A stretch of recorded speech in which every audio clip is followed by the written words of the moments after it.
Now, without further ado, Bill Lewis, thank you for what you're doing. Thank you for what you're doing, Bill Lewis.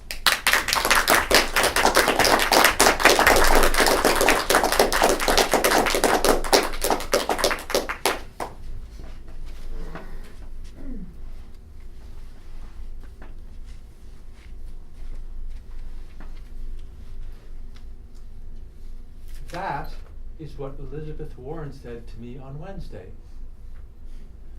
I had just said the same thing to her. I had introduced myself to her as a member of Occupy Boston and a fellow former Peace Corps volunteer, because we retired Peace Corps volunteers were visiting Washington, D.C. that week to talk about issues surrounding the Peace Corps, future funding, etc. But I had the opportunity to come and spend individual time with my senator, Elizabeth Warren, and I wanted to let her know how much I appreciated what she was doing and how much her values reflected my values and the values of my peers within the Occupy movement. I have so much respect for this woman. I thought I'd say for just a minute kind of what's going on right now. There are a lot of big fights we're going to have over the, I know, surprise, surprise, you're in Washington. But we're going to be talking, I think, over the next few weeks soon, we're going to be moving to minimum wage at the federal level. Yes. And a big push to move it to 1010 over the next 3 years. And for the first time in 23 years to move up tipped workers as well. We're going to come back to student loans. Yes. We got $1.2 trillion in outstanding student loan debt at high interest rates. We're going to talk about refinancing that debt down so that our kids have a chance to pay it off. But it's so good to see you all here. Thank you. So come on in.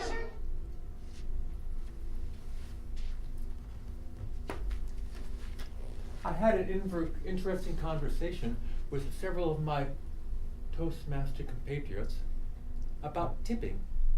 All three of us agreed that tipping is a terrible thing.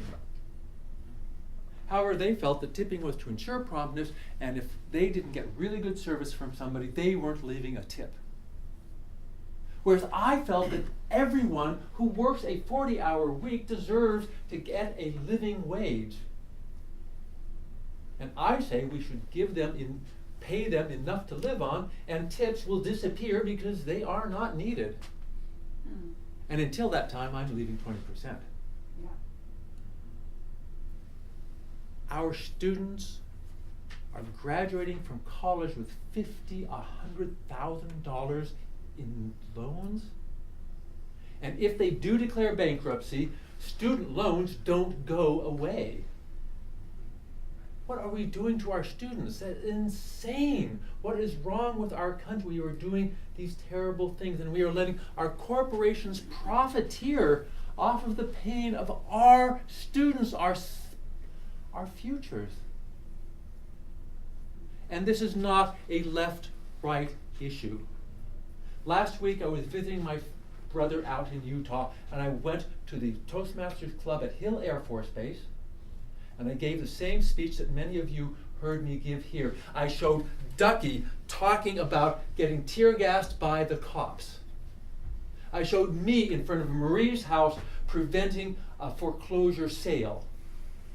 I showed John talking about people getting sick from the tar sand spill cleanup that he was working on.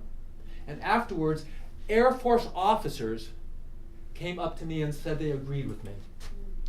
This is not the country that they want. I was at the rocket booster production facility in Magna, and they said this is not what they want for their country either.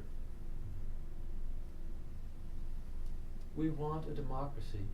We want a country of, for, and by the people, and when the corporations run the country, that doesn't happen. As many of you know, I am going to be spending the next months down in West Virginia. I'm going to be driving water because the government has declared, the West Virginia Department of Environment has declared the water is safe to drink. And the people turn on the tap and they say, no, my kids are vomiting. When I take a shower, I have scabs on my back. I'm not drinking that stuff. So I have some free time. I'm just going to go down and I'm going to drive water wherever they want me to, take their kids to the hospital, and maybe make the world just a little bit better. We spent the week there in Washington, 110 members of the Peace Corps, returned volunteers, talking about the issues of the Peace Corps, what we really wanted, and we got to speak with our representatives. We spoke personally with Senators Markey and Warren, with my personal representative, Catherine Clark. We went into Jim McGovern's office for half an hour. He sat with us. And it was kind of a love fest. I knew I was going to like the guy when I walked into his office and saw a picture on the wall of him getting arrested at the School of the Americas. And so, what could I say? We were just having a great time. We were walking down the hall, had a moment to bump into Senator Leahy, John Garamendi from California. We were walking past Sam Honda's office from California. He came out into the hall because he saw us, and he stopped and talked to us for 10 minutes. Wow. While his staff was going, Representative, we've got to do some work here. But he wanted to talk to us because he knew that the Peace Corps was important. And that gave us the opportunity to talk about other things that were important, my fundamental values of democracy. And I want the world to be a better place. I see so much horrible stuff happening, and I spend a lot of time crying these days. But everybody sees the same thing. We can build the country we want. It is possible. I don't know the best ways to do it.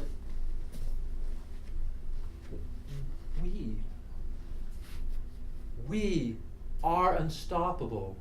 A better world is possible. We are unstoppable. A better world is possible. Madam President.